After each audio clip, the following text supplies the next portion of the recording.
Hello friends, welcome to our YouTube channel RK academy. हमारा आज का टॉपिक है सी फंक्शन। आज का टॉपिक शुरू करने से पहले जो व्यूअर्स हमारे साथ फर्स्ट टाइम जुड़ रहे हैं वो हमारे चैनल को सब्सक्राइब करें और बेल आइकन को क्लिक करें ताकि वो हमारे आने वाली सभी वीडियोस को देख सकें। आज का टॉपिक शुरू करते हैं। पहले हम सी फंक्शन की डेफिनेशन करते हैं। A function is a block of code that perform a specific task. इसका मतलब है जो फंक्शन है, ये सेट ऑफ स्टेटमेंट है जो किसी पर्टिकुलर टास्क को क्या करता है, परफॉर्म करता है। And function is also known as procedure or सब रूटीन। फंक्शन को हम प्रोसीजर या सब रूटीन भी बोलते हैं। आगे हमारे पास एडवांटेजेस आ जाते हैं फंक्शन के, जिसमें हमारे पास फर्स्ट एडवांटेज जो है उसमें है by using functions we can avoid rewriting same logic और code again and again in program. इसका मतलब है हम प्रोग्राम में किसी फंक्शन को बार बार लिखना अवॉइड कर सकते हैं बाय यूजिंग फंक्शंस। देन हमारे पास नेक्स्ट जो फंक्शन की एडवांटेज है वो है we can call C function any number of time in a C program and from any place in a program. हम फंक्शन को नंबर ऑफ टाइम प्रोग्राम में कॉल कर सकते हैं और किसी भी फंक्शन में इसको कॉल कर सकते हैं। देन हमारे पास नेक्स्ट इसका एडवांटेज है रीयूजेबिलिटी। रीयूजेबिलिटी का मतलब है हम किसी भी फंक्शन को प्रोग्राम में बार बार यूज़ कर सकते हैं। हमें एक बार बना के इसको हम कभी भी कहीं भी इसको यूज़ कर सकते हैं। देन हमारे पास नेक्स्ट इसका एडवांटेज है इंक्रीज़ प्रोग्राम रीडेबिलिटी। हम इसमें प्रोग्राम को बड़ी अच्छी तरह रीड कर सकते हैं क्योंकि फंक्शन में अलग अलग मॉड्यूल्स होते हैं, तो अलग अलग मॉड्यूल्स को पढ़ना बहुत इजी होता है। देन हमारे पास नेक्स्ट जो इसका फंक्शन है वो है डिवाइड ए complex programme into simple one. इसमें हम बड़ी बड़ी प्रोग्राम्स को और बिग प्रोग्राम्स को हम पार्ट्स में डिवाइड कर सकते हैं, जिसको हम क्या बोलते हैं, मॉड्यूल्स। देन हमारे पास नेक्स्ट जो इसका एडवांटेज है वो है reduce chances of error. Functions में डिवाइड करने से प्रोग्राम में एरर आने के चांसेस बहुत कम हो जाते हैं, और यदि एरर आ भी जाए तो उसको हम इजीली रिमूव कर सकते हैं by checking each and every function. Then हमारे पास नेक्स्ट जो है एडवांटेज है modifying a program become easier by using function. हम फंक्शन को यूज़ करके प्रोग्राम को ईज़िली मॉडिफाई कर सकते हैं। किसी भी फंक्शन को अलग से हम ऐड कर सकते हैं और रिमूव कर सकते हैं। देन हमारे पास नेक्स्ट टॉपिक है फंक्शन एस्पेक्ट्स। हमारे पास there are 3 types of function aspects. First is function declaration. Function declaration हम प्रोग्राम में सबसे पहले करते हैं। इसको फंक्शन को यूज़ करने से पहले हम उसको मेन फंक्शन से पहले ही डिक्लेयर करवाते हैं। A function must be declared globally in a C program to tell the compiler about the name of the function, its parameter and return type. Function declaration में क्या होता है, हम जो भी फंक्शन प्रोग्राम में यूज़ करने जा रहे हैं उसके बारे में इंफॉर्मेशन होती है। फंक्शन का नाम, उसमें जो हम आर्गुमेंट और पैरामीटर यूज़ कर रहे हैं वो उसकी रिटर्न टाइप क्या होगी, वो सारा कुछ हम फंक्शन डेक्लेरेशन में डिफाइन करते हैं। देन हमारे पास नेक्स्ट आती है वो function calling.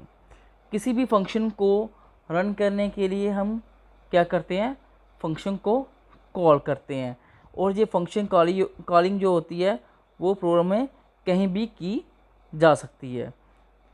and the condition is that parameter must not differ in function calling and function declaration. जो पैरामीटर हमने फंक्शन डेक्लेरेशन के टाइम दिए हैं वो ही हम फंक्शन कॉलिंग के टाइम पे पास करेंगे. देन हमारे पास जो नेक्स्ट थर्ड एस्पेक्ट है वो है फंक्शन डेफिनेशन. फंक्शन डेफिनेशन में क्या होता है, हम फंक्शन की वर्किंग को डिफाइन करते हैं. It contain the actual statement which are to be executed. जो फंक्शन में एक्चुअल स्टेटमेंट जो एग्जीक्यूट होनी है वो इसमें लिखी जाती हैं. It is the most important aspect to which control comes when the function is called. इसमें सारा कंट्रोल जो पूरे प्रोग्राम का कंट्रोल है इन्हीं स्टेटमेंट्स में होता है. Here we must notice that only one value can be returned from the function. तो फंक्शन में हम रिजल्ट के रूप में बस एक टाइम पे एक वैल्यू ही रिटर्न कर सकते हैं. देन हमारे पास आगे आती हैं फंक्शन की टाइप्स. हमारे पास फंक्शन की 2 टाइप्स हैं. First one is library function and another one is user defined function. आगे हम इन्हें डिटेल में डिस्कस करते हैं. तो पहले हम लाइब्रेरी फंक्शन को डिटेल में डिस्कस करते हैं. Library function are built in functions and are grouped and place at a common place called library. हम लाइब्रेरी फंक्शन को बिल्ट इन फंक्शन या इनबिल्ट फंक्शन भी बोलते हैं. And they are stored at common place. वो एक ही जगह पर स्टोर होती हैं, उनको क्या बोलते हैं हम, library. Such function are use to perform specific task. ये सारे फंक्शंस जो है वो कोई ना कोई स्पेसिफिक टास्क परफॉर्म करने के काम आते हैं. फॉर एग्जांपल हमारे पास जैसे एक प्रिंटफ फंक्शन है. प्रिंटफ एक लाइब्रेरी फंक्शन है that is use to print a value और a message in a program. All C standard functions are defined inside the different header files saved with the extension .h. सारे function जो हम use करते हैं programme में वो किसी न किसी हेडर फाइल के अंदर सेव होते हैं और उनकी एक्सटेंशन जो होती है हेडर फाइल की वो होती है .h. We need to include these header file in our program to make use of library function. हम जो हेडर फाइल जो यूज़ करते हैं प्रोग्राम में उसी की हेल्प से हम फंक्शंस को प्रोग्राम में यूज़ कर पाते हैं. To use the library function such as printf scanf we need to include stdi.h header file. हम जैसे जो बेसिक फंक्शंस हैं printf और scanf जिन्हें हम इनपुट आउटपुट फंक्शन भी बोलते हैं उनको यूज़ करने के लिए हम कौन सी हेडर फाइल यूज़ करते हैं, stdio.h. ठीक है. देन हमारे पास कुछ अनदर एग्जांपल्स हैं जैसे standard input output header file जो है उसके अंदर कौन कौन से फंक्शन आते हैं. तो हमारे पास इसमें printf, scanf, getchar, gets ये सारे फंक्शन जो है किसके अंदर लाई करते हैं, stdi.h के अंदर. नेक्स्ट हमारे पास math.h हेडर फाइल है जिसके अंडर जो फंक्शन है पावर, साइन, कॉस, साइन. ठीक है. ये सारे function with the help of this header file चलते हैं. और हमारे पास कुछ अनदर हेडर फाइल्स और दिए गए हैं टेबल्स में.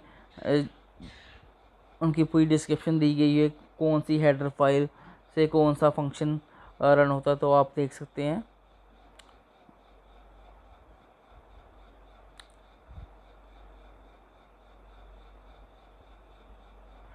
देन हमारे पास नेक्स्ट जो टाइप है फंक्शन की वो है सी यूज़र डिफाइंड फंक्शन.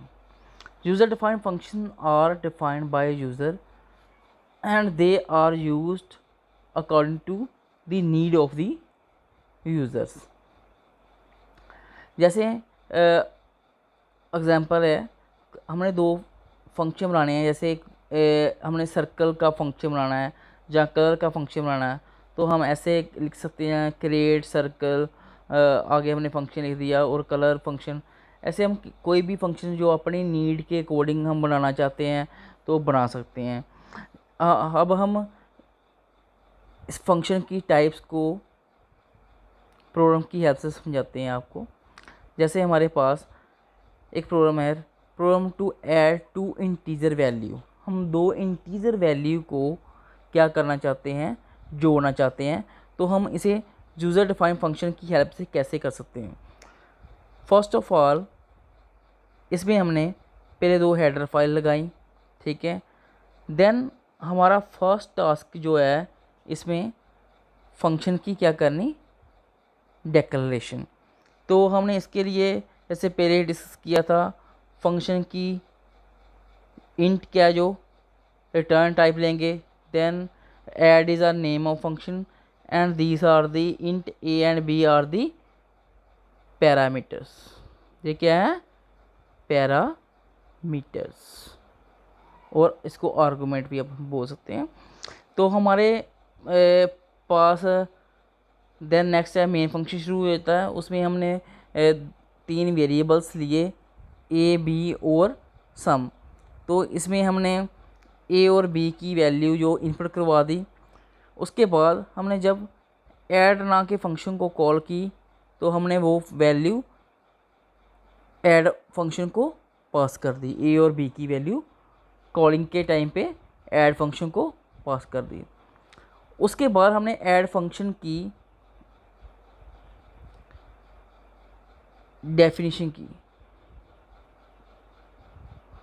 ठीक है। तो डेफिनेशन के टाइम हमने क्या किया, जो आर्गुमेंट जो वैल्यूज़ हमने जहाँ पे पास की थी कॉलिंग के टाइम पे, जिसको हम एक्चुअल आर्गुमेंट भी बोलते हैं, ठीक है। जहाँ पे जो वैल्यू जहाँ पे पास हुई हैं वो हैं फॉर्मल आर्गुमेंट, ठीक है। ये पूरी है वो फंक्शन की डेफिनेशन है। तो जहाँ पे हमने एक वेरिएबल लिया रिज़ल्ट, तो जो ए और बी की वैल्यू वहाँ से आई हैं उनको जोड़ के जो उसका सम आया वो किस में डाल दिया, हमने रिज़ल्ट ना के वेरिएबल में डाल दिया।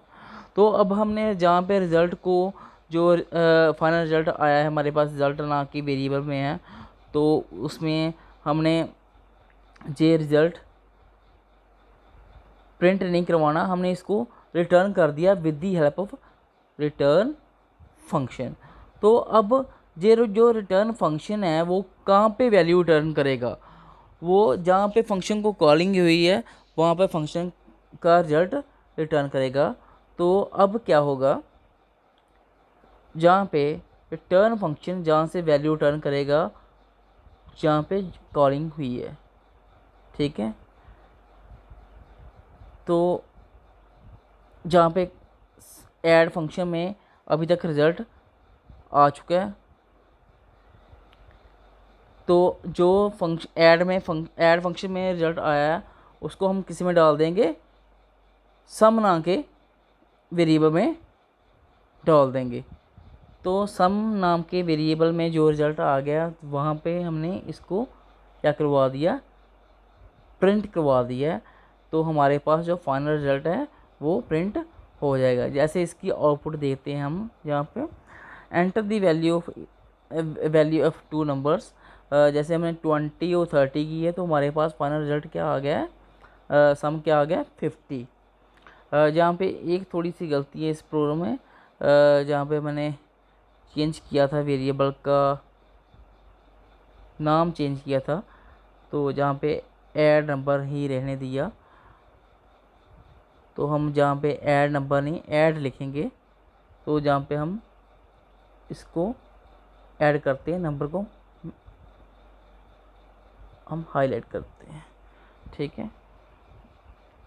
तो ऐसे हम फंक्शन यूज़र डिफाइन फंक्शन का प्रोग्राम बना सकते हैं। आई होप कि आपको आज का जो हमारा लेक्चर है वो समझ आ गया होगा और पसंद आया होगा। तो यदि आपको हमारा ये आज का लेक्चर पसंद आया तो हमारी वीडियो को लाइक करें, शेयर करें और कमेंट करें। Thank you very much.